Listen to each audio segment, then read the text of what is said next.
Hello and welcome to Bimochana Edu. This is the series of Geography Optional and we are doing Climatology which is Module 3 of our series. आज का topic exam perspective से बहुत ही ज़्यादा important topic हम लोग start करने जा रहे हैं। ये हमारे एग्ज़ाम के लिए भी बहुत इम्पोर्टेंट है और आगे आने वाले लेक्चर्स के लिए भी बहुत ज़्यादा इम्पोर्टेंट बन जाता है। जो आज का टॉपिक है वो है प्रेसिपिटेशन। इससे रिलेटेड काफ़ी क्वेश्चंस आए हुए हैं, not only paper number 1, it is for the paper number 2 also. ठीक है, तो दैट मीन्स ये बहुत ज़्यादा इंपॉर्टेंट है। अब देखो, इससे पहले जो मैं वीडियोस लेके आया था उसमें मैंने हाइड्रोलॉजिकल साइकिल डिस्कस किया था। अब मैं चाहता तो हाइड्रोलॉजिकल साइकिल वाले टॉपिक की सीरीज़ के अंदर ही मैं इसको और ज़्यादा कंटिन्यू कर सकता था, बट इन द सिलेबस हम लोगों का क्या है, हाइड्रोलॉजिकल साइकिल जो है वो अलग दिया गया था। तो और जो मेरा precipitation types, distribution of the precipitation types, तो ये सब चीज़ें क्या है ना अलग अलग मेरे सिलेबस में दी हुई है। देखा जाए तो पूरा का पूरा एक ही टॉपिक चल रहा है, बट मैंने इसको नया नाम दे दिया टॉपिक नंबर 12। ठीक है, अब देखो हाइड्रोलॉजिकल साइकिल में हम लोगों ने क्या देखा था कि सबसे पहले क्या होता है, स्टार्टिंग पे अगर कोई भी जगह है तो वहाँ पर मेरा क्या होगा, इवेपोरेशन होगा, ट्रांसपायरेशन होगा। टोटल मिला के बोल दिया जाए इवेपो ट्रांसपायरेशन हो गया। ठीक है, वो हो गया। ऊपर अपना पानी, जो मेरा पानी है वो क्या बन गया, मेरा एयर में कन्वर्ट हो गया या फिर मेरा वाटर वेपर में कन्वर्ट हो गया, ऐसे बोल सकते हैं। लेकिन उसके बाद क्या होगा, जब ये कंडेंसेशन हो जाएगा उसके बाद क्या होगा, यहाँ पर प्रेसिपिटेशन हो जाएगा। प्रेसिपिटेशन कुछ नहीं है, सिंपल सी बात है। नॉर्मली अगर आपका जो ऊपर जो पानी गया है ना, वो वहाँ पर ऊपर जाके चाहे वो बर्फ़ बन जाए, चाहे वो पानी के फॉर्म में आ जाए, या किसी भी फॉर्म में अगर वो अर्थ पर वापस लौट कर आ रहा है तो उसको अपन लोग क्या बोलेंगे, प्रेसिपिटेशन बोलेंगे। इसीलिए जो है मेरा पूरा प्रेसिपिटेशन जो है वो इसके अंदर है। अब आपको पता है कि मेरा जो इंडिया है वो पूरा का पूरा क्या है, मानसून पर डिपेंड करता है। दैट मीन्स पूरे वर्ल्ड में सर्वाइवल के लिए हम लोगों को प्रेसिपिटेशन की ज़रूरत होती है। अलग अलग टाइप के होते हैं वगैरह वगैरह। अब देखो, वैसे ये बहुत लंबा लेक्चर खिंच जाता है, 2 से 3 घंटे का लेक्चर खिंच जाता है, क्योंकि बहुत ज़्यादा कवर हुआ है। तो इसीलिए as a promise for the 100% exam based study मैंने क्या किया है, इसको 2 पार्ट में डिवाइड कर दिया है। आज के पार्ट में मैं टाइप्स डिस्कस करूंगा, नेक्स्ट पार्ट में डिस्ट्रीब्यूशन डिस्कस कर लेंगे। ठीक है, और जो भी बचा होगा अपन उसके नेक्स्ट पार्ट में कर लेंगे। ठीक है, अगर आप भी चाहते हैं कि 100% एग्जाम बेस्ड स्टडी आप लोगों की हो जाए और आप लोगों के पूरे नोट्स तैयार हो जाएं ज्योग्राफी ऑप्शनल के, तो आप इस पूरी की पूरी सीरीज पर रिलाय कर सकते हैं। अभी तक मैंने जियोमॉर्फोलॉजी कंप्लीट करवा चुका हूँ और ये मेरा क्लाइमेटोलॉजी चल रहा है। टोटल 8 मंथ का कोर्स है, ये 8 मंथ में मेरा कंप्लीट हो जाएगा। एक्चुअली हर जो वीडियो है मैं 1 घंटे का बना रहा हूँ। वैसे तो नॉर्मली क्लास के अंदर अपन 2 से ढाई घंटे का पढ़ते हैं। अगर आप लोग स्टार्टिंग से पढ़ते आ रहे हैं तो ऑब्वियस सी बात है, आप एक दिन में 2-2 लेक्चर्स ले सकते हैं, कोई प्रॉब्लम नहीं है। ठीक है, स्टार्ट करें। Now the topic is precipitation. ठीक है, अपन अब वही टाइप्स ऑफ प्रेसिपिटेशन देख लेंगे, फॉर्म्स ऑफ प्रेसिपिटेशन देख लेंगे। ठीक है, अब देखो मैं क्यों इतना ज़्यादा फोकस कर रहा हूँ उस पर, वो देखो सिलेबस देखो। जो मेरा येलो वाला पोर्शन है वो मैं सारा कंप्लीट करवा चुका हूँ। जो मेरा हाईलाइटेड येलो पोर्शन है जिसमें मैंने रेड से लिखा हुआ वो अपन लोगों का चल रहा है। देखो, हाइड्रोलॉजिकल साइकिल मेरा अलग लिखा हुआ था, types and distribution of the precipitation अलग लिखा हुआ था, इसीलिए सिलेबस वाइज मैंने ये चीज़ की हुई है। ठीक है, अब ये पेपर 1 में ही नहीं, पेपर 2 में भी इंपॉर्टेंट है। ये देखो रेनफॉल पैटर्न पूरा का पूरा है कि नहीं, इंडियन रेनफॉल पैटर्न के बारे में है। दैट मीन्स पूरा डिस्ट्रीब्यूशन के बारे में अपन लोगों को पढ़ना है और ये बहुत ज़्यादा इंपॉर्टेंट है। अब मैं इसका इंपॉर्टेंस दिखाने के लिए मैं आप लोगों को क्या दिखाता हूँ, प्रीवियस ईयर क्वेश्चन दिखाता हूँ। देखो, प्रीवियस ईयर क्वेश्चन के अकॉर्डिंग लास्ट 2013 में हम लोगों का टाइप्स ऑफ प्रेसिपिटेशन से क्वेश्चन पूछ लिया गया था, उसके बाद से कोई भी क्वेश्चन नहीं आया है।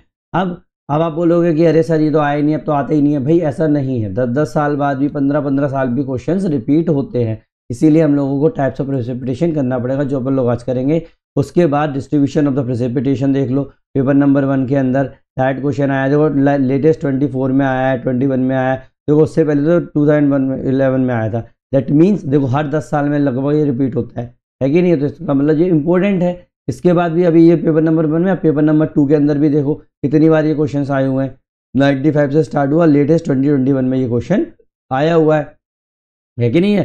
तो है वही कि वही, जैसे impact of tropical cyclone western disturbance on the climate of India, ये इसके अंदर है। लेकिन है तो पूरा का पूरा पैटर्न है ना, रेनफॉल पैटर्न के बारे में बात चल रही है, समझ में आने वाली बात। नाउ अब देखो, मैं सीधा प्रेसिपिटेशन पर जाने से पहले मैं आप लोगों को छोटी सी चीज़ बता दूं। क्या है, देखो अब हम लोगों ने जब हाइड्रोलॉजिकल साइकिल डिस्कस कर रहे थे तो मैंने आप लोगों को बोला था कि भाई कंडेंसेशन होता है।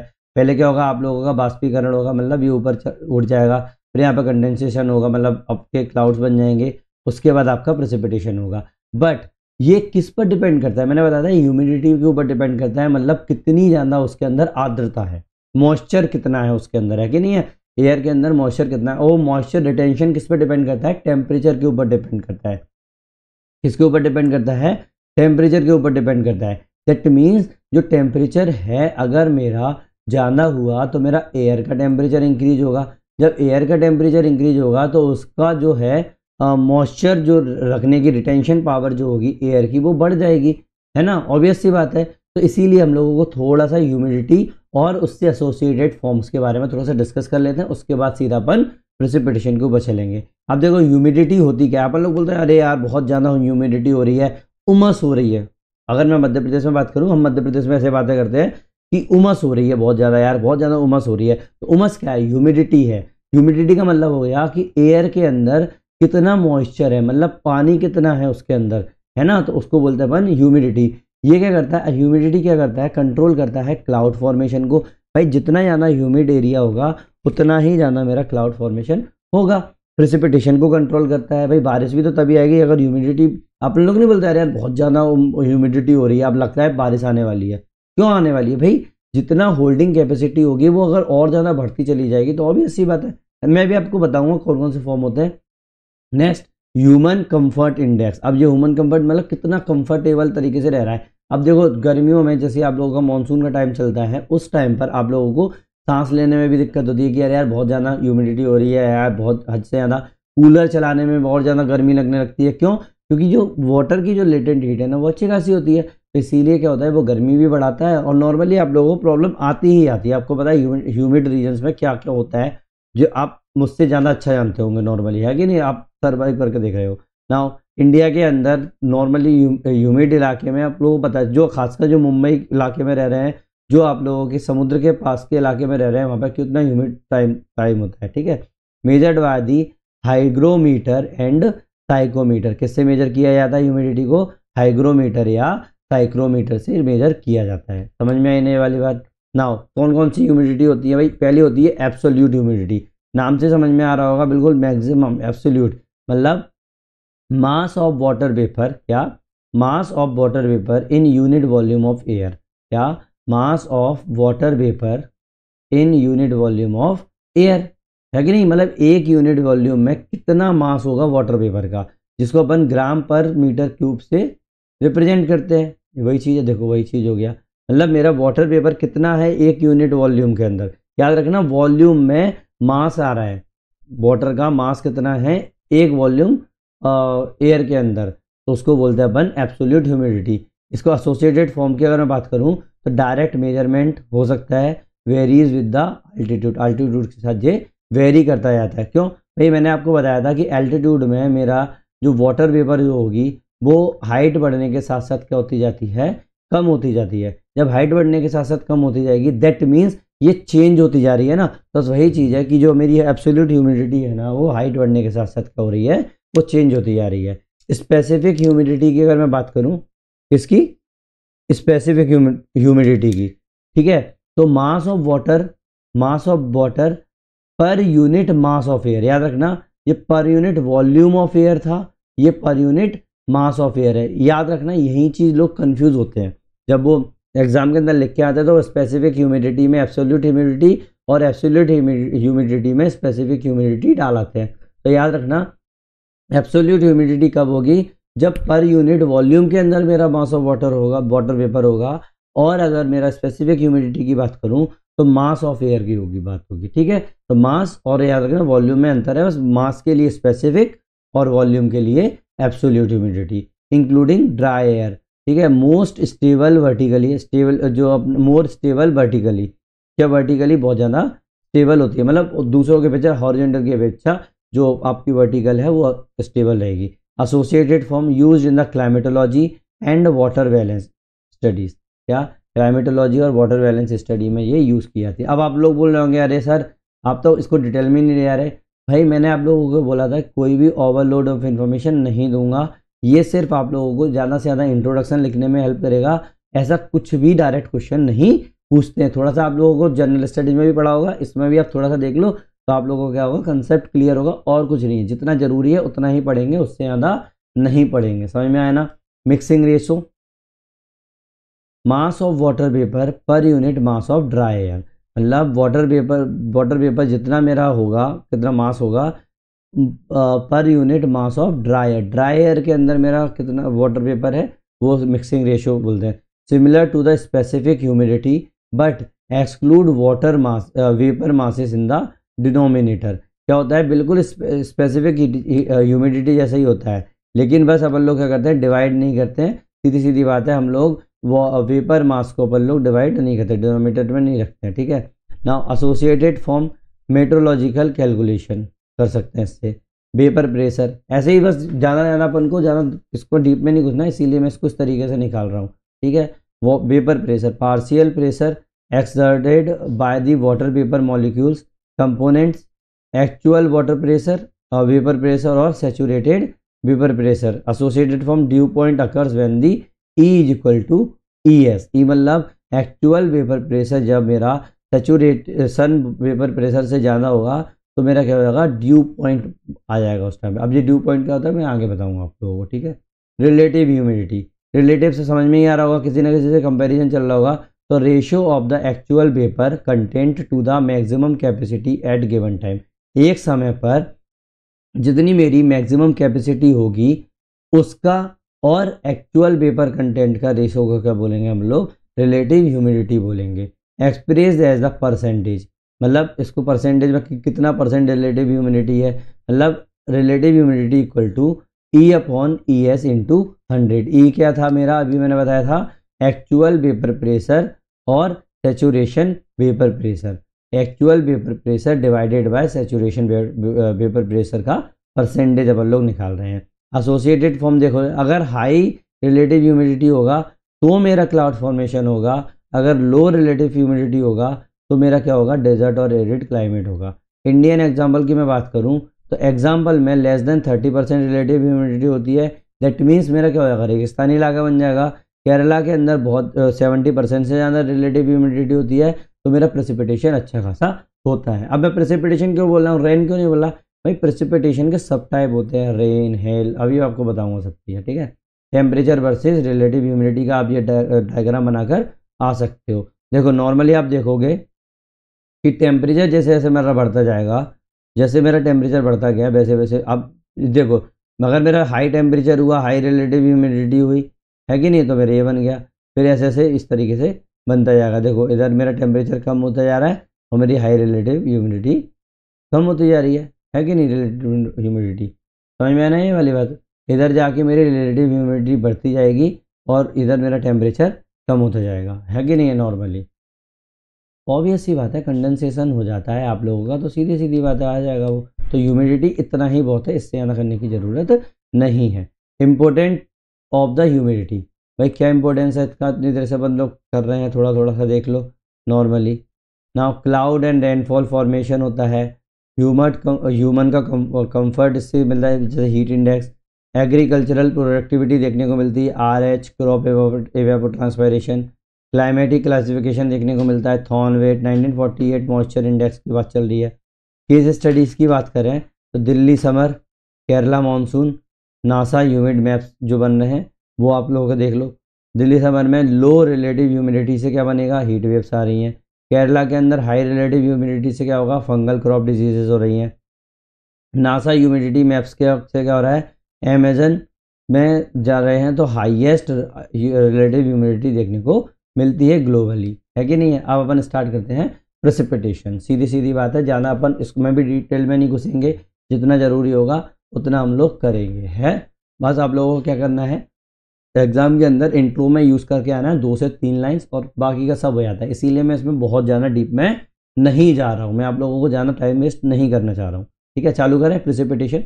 नाउ प्रेसिपिटेशन, प्रेसिपिटेशन क्या होता है, एक प्रोसेस होती है जिसके द्वारा एटमॉस्फेरिक वाटर वेपर जो होती है ना, कंडेंस होंगी और गिर जाएंगी किस फॉर्म में, रेन, स्नो, हेल, स्लीट, इस फॉर्म में। मैं आपको भी फोटो दिखा दूंगा कैसा होता है ये सब चीज़ें।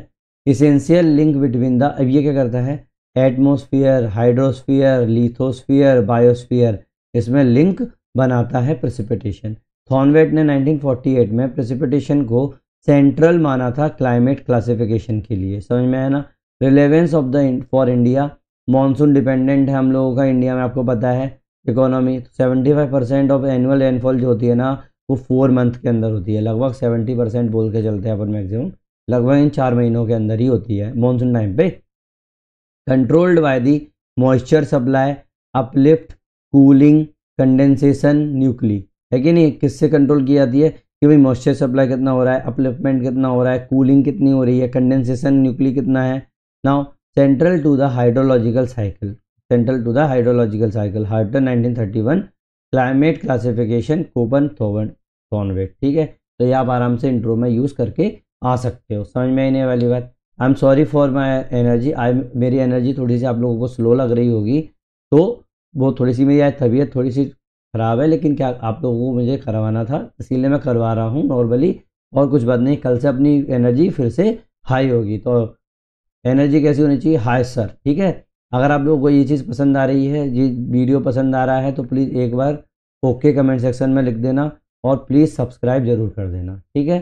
नाउ कंडीशंस क्या होती हैं भाई प्रेसिपिटेशन के लिए, बहुत ज़्यादा इंपॉर्टेंट। एडिक्वेट मॉइस्चर होना चाहिए पहली बात तो भाई, ओशन हो, आसपास वेजिटेशन हो, एवेपोर ट्रांसपायरेशन हो, तभी तो आप लोगों को मैंने बताया था कि जो मेरा सिटी का इलाका होता है, मतलब वहाँ पर क्या होता है, अर्बन हीट आइलैंड बन जाते हैं। रीजन बिहाइंड इट, आप लोगों के वहाँ पर ना तो लेक्स बची हैं, ना वेजिटेशन बचा है, मतलब सीधी सीधी बात है, एवेपोर ट्रांसपायरेशन ही नहीं होगा तो आप लोगों को प्रेसिपिटेशन कैसे होगा। दैट मीन्स आप लोगों की ह्यूमिडिटी अच्छी खासी होनी चाहिए, एडिक्वेट मॉइस्चर होना चाहिए।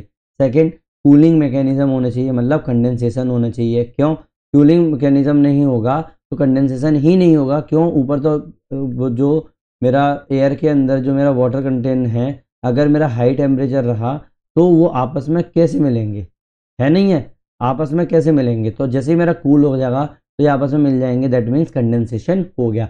आपस में जो मेरी पानी की बूंदें जो आपस में टकरा के चिपक के एक हो रही है ना, उसको मैं कंडेंसेशन बोल रहा हूँ शुद्ध हिंदी में अगर बात करूँ तो। ठीक है, दो छोटे छोटे वो हैं मॉलिक्यूल्स हैं वाटर के, ये अब थोड़ी सी ठंडक बढ़ी तो ये क्या हो जाएगा, मॉलिक्यूल आपस में पास में आएंगे। जब ये पास में आएंगे तो क्या होगा, वो आपस में टकरा कर वो दो जो मॉलिक्यूल थे वो एक बन जाएगा। ऐसे ही अलग अलग बन के बड़े बड़े बन जाते हैं, तो ये क्या बन जाती है, पानी की बूंदें बन जाती है, ड्रॉप्स बन जाती है, वाटर ड्रॉप्स हो जाती हैं, चाहे वाटर ड्रॉप्स हो। अगर बहुत ज़्यादा सर्दी हुई तो यही आप लोगों का हेल बन जाएगा, यही आप लोगों के क्या बोलते हैं, स्नो बन जाएगा, है कि नहीं। वो डिपेंड करता है किस तरीके से। कंडेंसेशन न्यूक्ली मतलब एरोसोल्स, डस्ट, सी सॉल्ट, मतलब कंडेंसेशन न्यूक्ली मतलब और भी अब उसके अंदर मान लो डस्ट आ गई आपकी पानी के अंदर, सॉल्ट आ गया, है कि नहीं है। एरोसोल्स, एरोसोल्स का मतलब हो गया अलग अलग मॉलिक्यूल्स, जैसे NaCl, ठीक है, सल्फर, अलग अलग चीज़ें, मतलब जो भी अलग अलग केमिकल्स होते हैं ना वो आप लोगों के आ गए। वही वाली बात है, आप लोगों के डस्ट हो गया, डस्ट तो है ही है, आप लोगों की सॉइल हो गई, आप लोगों की रेत हो गई, है कि नहीं है। तो ये चीज़ें आप लोगों की आती है तो उसको एरोसोल्स बोलते हैं। वर्टिकल मोशन या अपलिफ्ट होना चाहिए। क्यों, अगर आप लोगों का अपलिफ्ट नहीं होगा तो कन्वेक्शन कैसे होगा, ओरोग्राफी कैसे होगी, फ्रंट्स कैसे बनेंगे, कन्वर्जेंस कैसे होगा, है कि नहीं है। तो आप यहाँ पर सीधा सीधा डायग्राम क्या बना के आ सकते हो, मैं बताता हूँ आप लोगों को, अभी बना के दिखा देता हूँ उसमें। तो नॉर्मली देखो, यहाँ बनाओगे मॉइस्चर, फिर कूलिंग,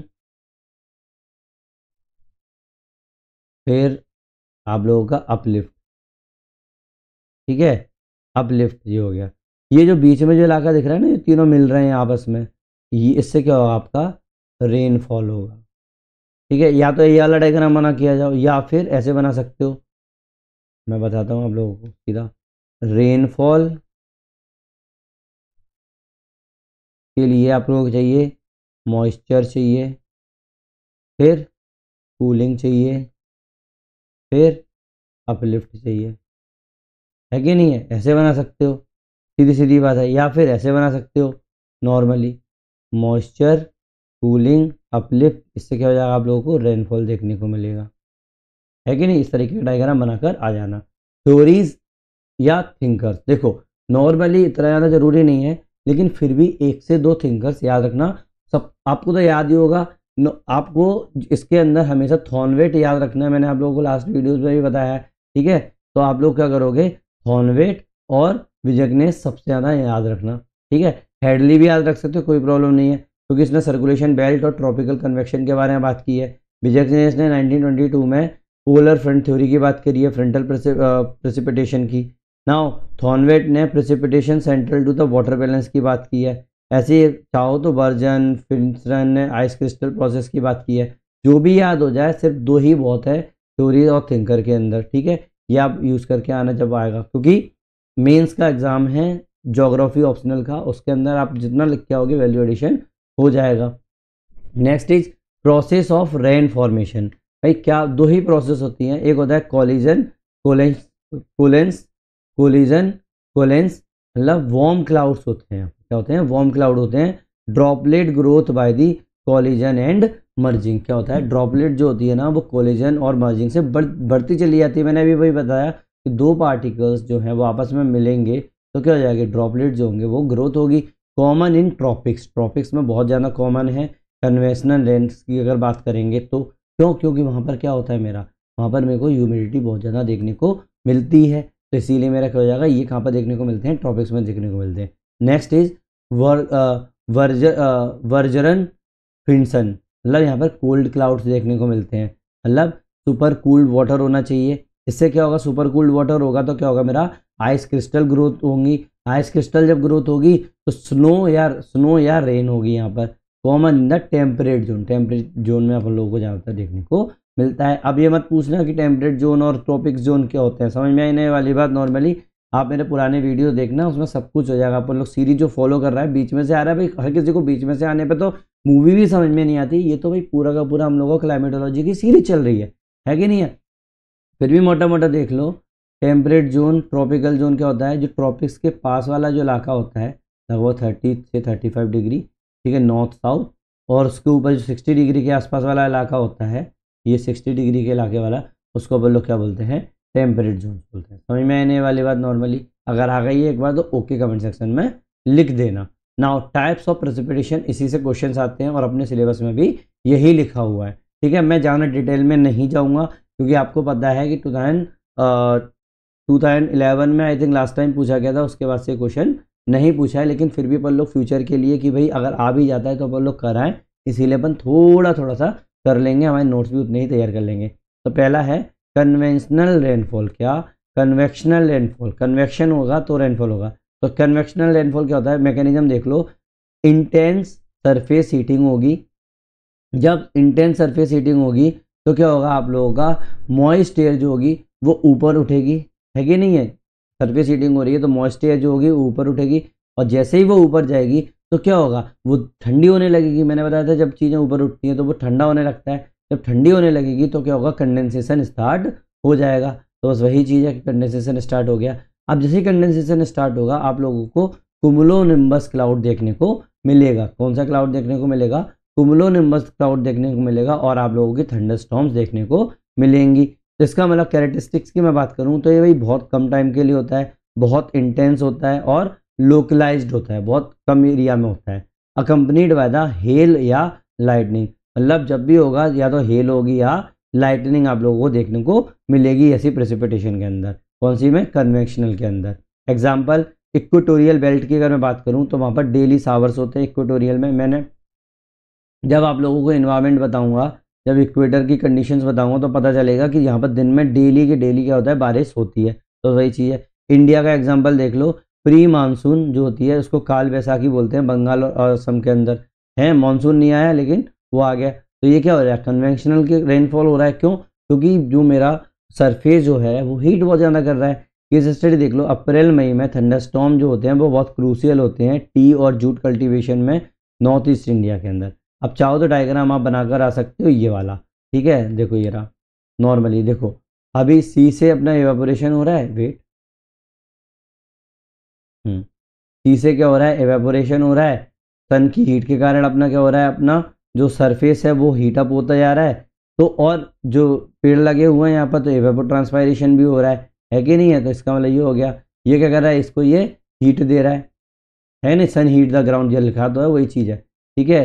ये हो रहा है इवेपोट्रांसपायरेशन, ये इवेपोरेशन। अब क्या होगा, यहाँ पे कंडेंसेशन हो जाएगा एकदम से, क्यों, क्योंकि पानी के यहाँ पे भी आ रहा है, यहाँ पे भी आ रहा है, तो ये ऊपर जाके क्या होगा, एयर कूल्स हो जाएगा, हैवी रेन हो जाएगी। यहाँ पे थोड़ी देर के लिए होता है लेकिन बहुत अच्छी खासी होती है।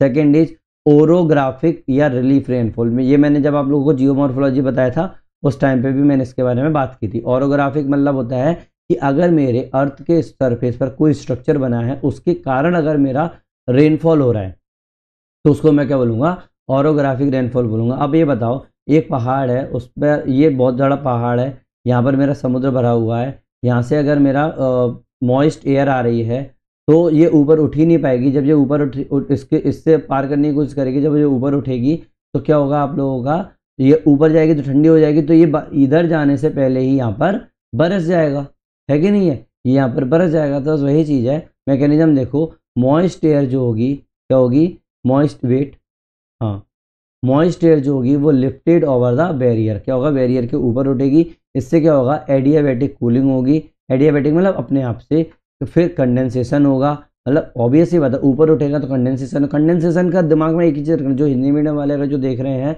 या फिर जिन लोगों को समझ में नहीं आ रहा, वो सीधा सीधा समझ लो कि अगर मॉलिक्यूल आपस में मिलकर और बड़े बड़े मॉलिक्यूल्स बनाते जाते हैं, उसको अपन लोग क्या बोलते हैं, कंडेंसेशन बोलते हैं। खासकर अपना वाटर वेपर्स की बात कर रहे हैं, ठीक है। रेन ऑन विंडवर्ड क्या होगा, अब देखो जो मेरा जो माउंटेन होता है ना, उसके दो इलाके होंगे, एक बोलेंगे विंडवर्ड, एक बोलेंगे लीवर्ड। क्या बोलेंगे, एक बोलेंगे विंडवर्ड, एक बोलेंगे लीवर्ड।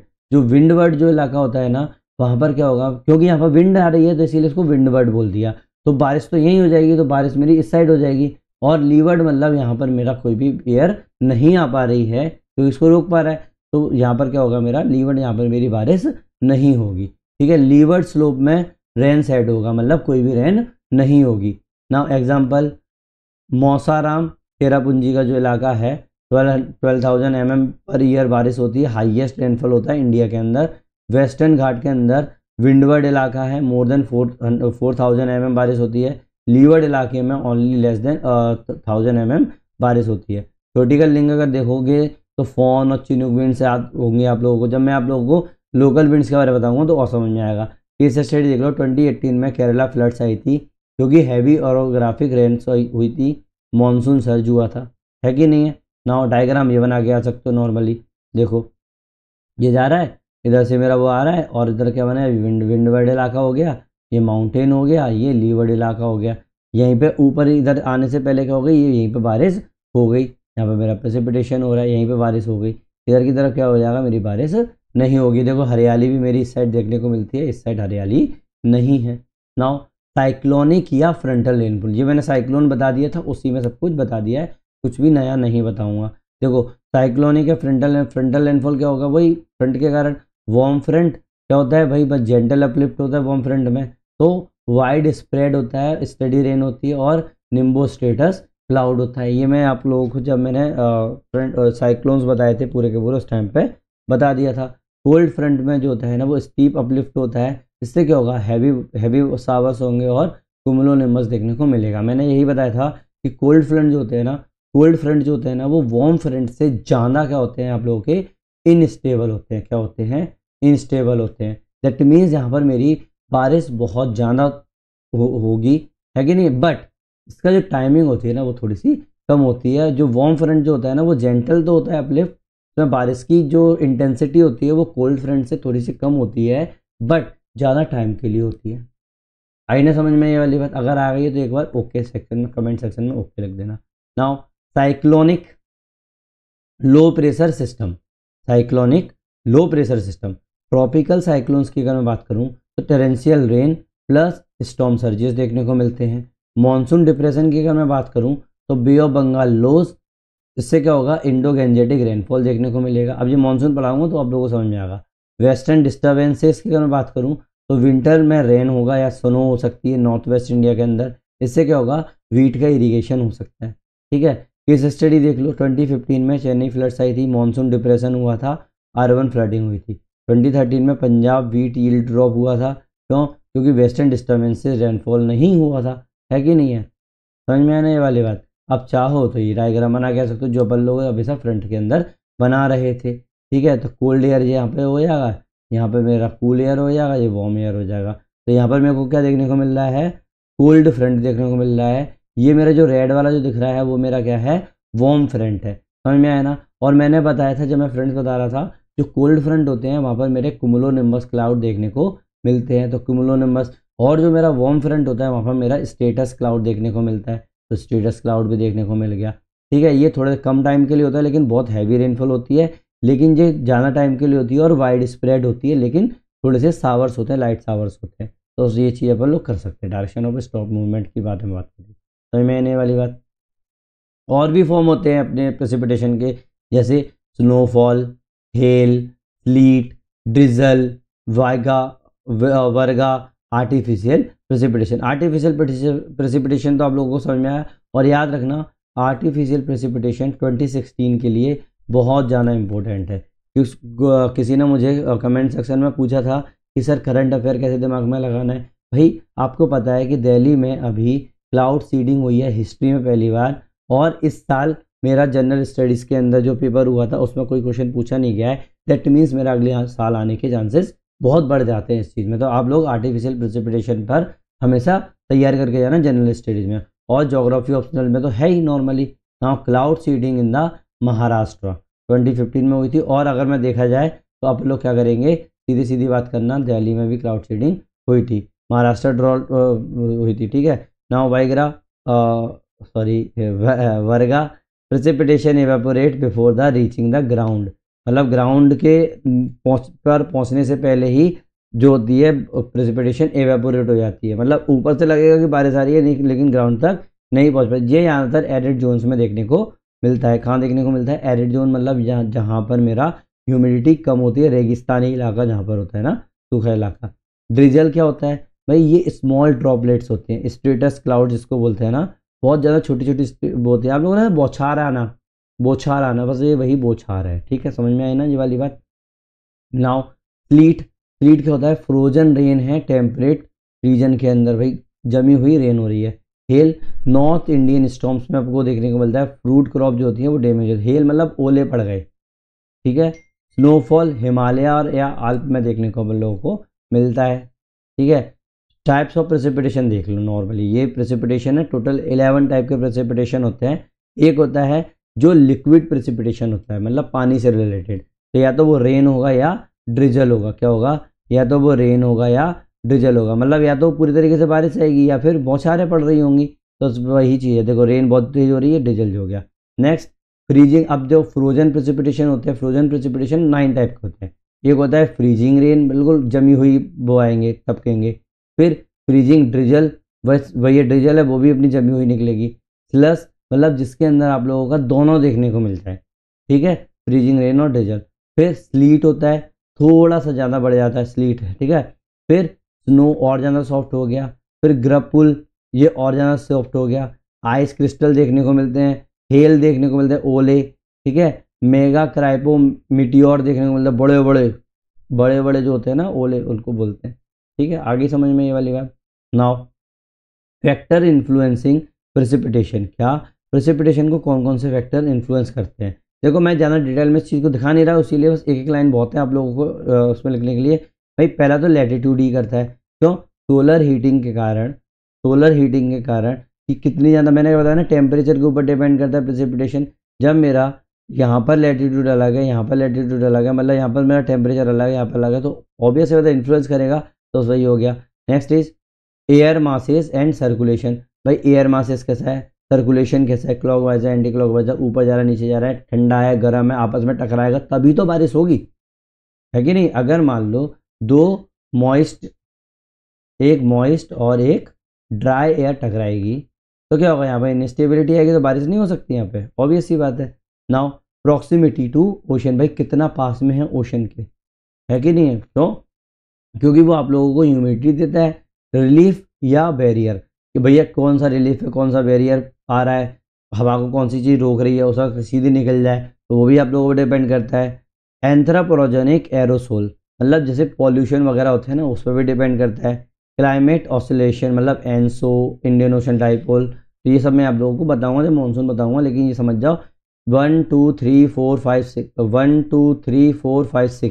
6 जो है ना, ये फैक्टर्स हैं जो आप लोगों के प्रेसिपिटेशन पर इन्फ्लुएंस करते हैं। समझ में आने वाली बात। फॉर्म ऑफ कंडेंसेशन, अब देखो इतना सब कुछ देख लिया, मैं इतने देर से बोला हूँ कंडेंस होती है चीज़ें, कंडेंस होती है, तो भाई कौन कौन से फॉर्म होते हैं कंडेंसेशन के। एक होता है ड्यू। क्या होता है ड्यू? ड्यू क्या होता है? Direct deposition of the vapour और कूल सरफेस। भाई वाटर पेपर आएगा, कूल सरफेस पर डायरेक्ट आ गया तो क्या देखने को मिलेगा आप लोगों को? ड्यू देखने को मिलेगा, मतलब ओस की बूंदें देखने को मिलेंगी। अब ड्यू कब होगा? इसकी कंडीशन क्या होती है भाई? हमेशा क्लियर नाइट्स होनी चाहिए और काम विंड होनी चाहिए। क्यों क्लियर नाइट होनी चाहिए और काम विंड होनी चाहिए? एक बात बताओ, आपका मॉइस्चर भरा हुआ है, मॉइस्चर है आप लोगों का इसके अंदर, एयर के अंदर, अगर मान लो क्लियर नाइट नहीं हुई, क्लियर नाइट नहीं हुई, क्लियर नाइट नहीं होने का मतलब ये हो गया कि ऊपर क्या हो गया आप लोगों के?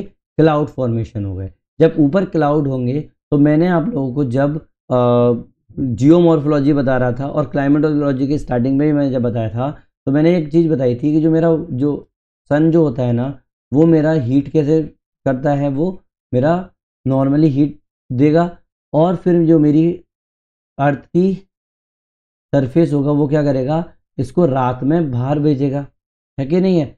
अब अगर मान लो क्लियर स्काई नहीं हुआ तो ये मेरा जो क्लाउड है वो मेरा जो मेरा क्लाउड है वो मेरा इसको ट्रैप कर देगा।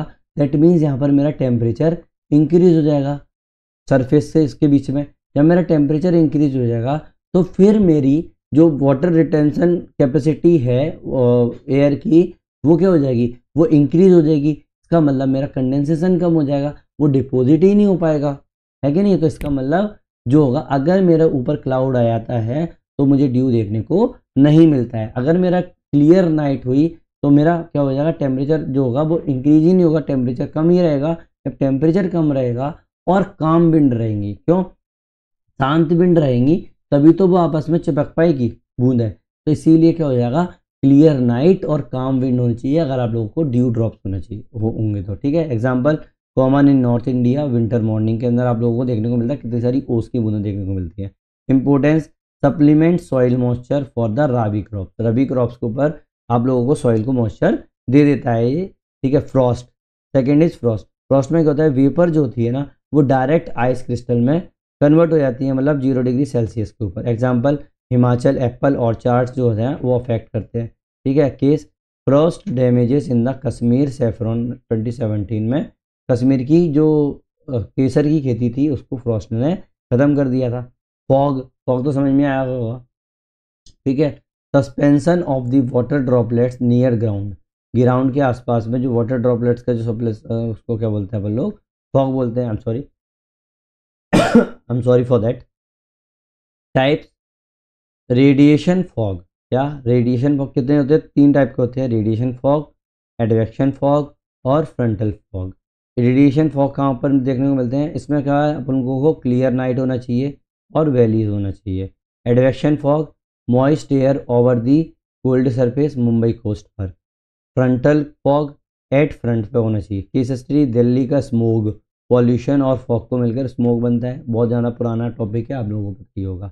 मिस्ट की अगर बात करें, similar to fog but visibility higher है 1 से 2 किलोमीटर के लिए। फाउंड इन माउंटेन, माउंटेन्स में आप लोगों को देखने को मिलता है, ठीक है। Now clouds, large scale condensation in free atmosphere. Free atmosphere में आप लोगों को लार्ज स्केल कंडेंसेशन देखने को मिलता है।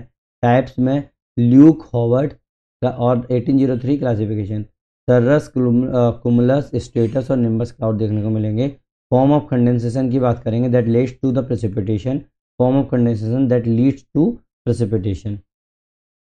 टाइप्स ऑफ क्लाउड्स, देखो नॉर्मली मैं आप लोगों को क्लाउड नहीं बताने वाला था कि क्या होता है क्या नहीं होता है, बस अब आप छोटा सा आइडिया ले लो नॉर्मली क्या होता है। देखो सबसे पहले मैं नीचे से ही बात करूँगा, ये लेवल से बात चल रही है, लो लेवल, मीडियम लेवल और अपर लेवल क्लाउड। मतलब ऊपर ये अपना क्या बढ़ता जा रहा है, ऊपर हाइट बढ़ती जा रही है, ठीक है। नीचे क्या हो जाएगा? पहली बात तो वर्टिकली डेवलप्ड क्लाउड होंगे, ये वर्टिकली दिख लेंगे आप लोगों को, क्या कुमुलस देखने को मिलेगा और कुमुलोनिम्बस देखने को मिलेगा। कुमुलोनिम्बस में आप लोगों को रेन और थंडर देखने को मिलता है। कुमुलस में फेयर वेदर क्लाउड्स देखने को मिलते हैं, ठीक है। लो लेवल के अंदर स्ट्रेटो कुमुलस देखने को मिलते हैं, स्ट्रेटस देखने को मिलता है और निम्बो स्टेटस देखने को मिलता है। ठीक है, स्टेटो लेवल में लो, लंपी हो गया, ग्रे फॉगी हो गया, ये आप लोग पॉज करके आराम से देख सकते हो। मीडियम लेवल पे अंदर आप लोगों को आल्टो कुमुलस देखने को मिलता है, बिल्कुल वाइट होगा, ग्रे होगा, पपी होगा। आल्टो स्टेटस ग्रे सीट होगा, आल्टो स्टेटस ग्रे सीट होगा। ठीक है, दोनों ही देखने को मिलेगा। टाइप्स ऑफ क्लाउड में अगर बात करें, अपर लेवल पे अगर बात करूं तो सर्रो कुमुलस देखने को मिलेगा, क्यों ऊपर वाले को सर्रो बोलते हैं, मीडियम को आल्टो बोलते हैं, लो को स्टेटो बोलते हैं। ये तो पता ही होगा ना आप लोगों को, ट्रिक्स पता होंगी, नहीं होगा तो मैं आप लोगों को नेक्स्ट वीडियो में और अच्छी तरीके से याद करने का तरीका बता दूंगा कि कौन सा किस जगह पर देखने को मिलता है। ठीक है, आप पॉज करके आराम से पढ़ सकते हैं, मैं नेक्स्ट वीडियो में और अच्छे बता दूंगा। ड्यू पॉइंट डिप्रेशन, एक चीज़ होती है ड्यू पॉइंट डिप्रेशन। ये क्या होता है भाई? Difference between actual air temperature and due point. Actual air temperature और ड्यू पॉइंट के डिफरेंस को क्या बोलेंगे? ड्यू पॉइंट डिप्रेशन बोलेंगे। हाई डिप्रेशन का मतलब हो जाएगा कि ड्राई एयर है, लो डिप्रेशन का मतलब हो जाएगा कि मॉइस्ट एयर है, लो डिप्रेशन का मतलब हो जाएगा हाई चांस ऑफ क्लाउड या फॉग फॉर्मेशन। क्यों? ऑब्वियस सी बात है, सीधी सीधी बात है कि भाई क्लाउड और फॉग फॉर्मेशन हो सकता है। अप्लाइड डायमेंशन की मैं बात करूं, एग्रीकल्चर, ट्रांसपोर्ट और क्लाइमेट स्टडी में देखने को मिलता है। एग्रीकल्चर में ड्यू जो होता है ना, वो बिल्कुल मॉइस्चर इनपुट की तरह वर्क करता है। ट्रांसपोर्ट में फॉग डिस्टर्ब एविएशन के बारे में बात करें, ये सब सब चीज़ अपन लोग किसके बारे में बात कर रहे हैं? ड्यू के बारे में बात कर रहे हैं। फ्रॉस्ट लाइन जो होती है ना, वो क्रॉप सूटेबिलिटी के लिए इंपॉर्टेंट होती है। ग्लोबल डिस्ट्रीब्यूशन पैटर्न की अगर मैं बात करें, देखो डिस्ट्रीब्यूशन तो अपन लोग वैसे भी नेक्स्ट वीडियो में पढ़ने वाले, तो मोटा मोटा देख लो। इक्वेटोरियल बेल्ट, देखो सीधी सीधी बात है, इक्वेटोरियल बेल्ट पे अगर आप लोगों को देखोगे तो यहाँ पर आप लोगों को हाई कन्वेक्शनल रेनफॉल देखने को मिलेगा। मानसून रीजन जो होगा इधर इलाके में, जो जहाँ पर मानसून देखने को मिलता है, जैसा अमेरिका और इंडिया वाला इलाका, पाकिस्तान वाला इलाका, तो सीजनल हैवी रेन देखने को मिलती है। मिडिल एटीट्यूड में मतलब फ्रंटल रेनफॉल देखने को मिलता है, मिडिल एटीट्यूड के अंदर मतलब 30-60। डेजर्ट इलाके में आप लोगों को डिसेंडिंग एयर होती है, तो एरिडिटी देखने को मिलती है कि नहीं है? समझ में आया ना ये वाली बात? I am sorry for my energy today, you have to manage with this. तो अपन लोग जो नेक्स्ट वीडियो है उसके अंदर थोड़ी सी एनर्जी आई होप ज़्यादा ही होगी। आज थोड़ी सी तबीयत ठीक नहीं है इसीलिए। ठीक है, अगर आप लोगों को ये वीडियो पसंद आए तो प्लीज़ ओके कर दो, लिख दो उसमें कमेंट सेक्शन में, और एक बार शेयर और सब्सक्राइब कर देना। ठीक है, नाउ आज का होमवर्क भी मैं आप लोगों को ज़्यादा नहीं दे रहा हूँ, क्योंकि मुझे पता है जितना आता है उतना अपन लोगों ने किया ही नहीं है। सिर्फ हम लोगों का इंट्रोडक्शन और कंक्लूजन वाला पार्ट बना हुआ है। और अगर इत्तेफाक से 10 साल बाद अगर कोई भी टाइप्स ऑफ प्रेसिपिटेशन से क्वेश्चन रिपीट हो जाएगा तो वो भी अपन लोग करके आ पाएंगे। हमने इतना तो मटेरियल कर लिया कि आप लोग आराम से मार्क्स ले आओगे। अगर 15 नंबर का मार्क हुआ है तो आप लोग आराम से 12 और 13 मार्क्स खींच सकते हो आराम से। ठीक है ना, होमवर्क आज का ये है, आप लोग फ्लो चार्ट बनाओ, डायग्राम्स बनाओ अगर हो सके तो।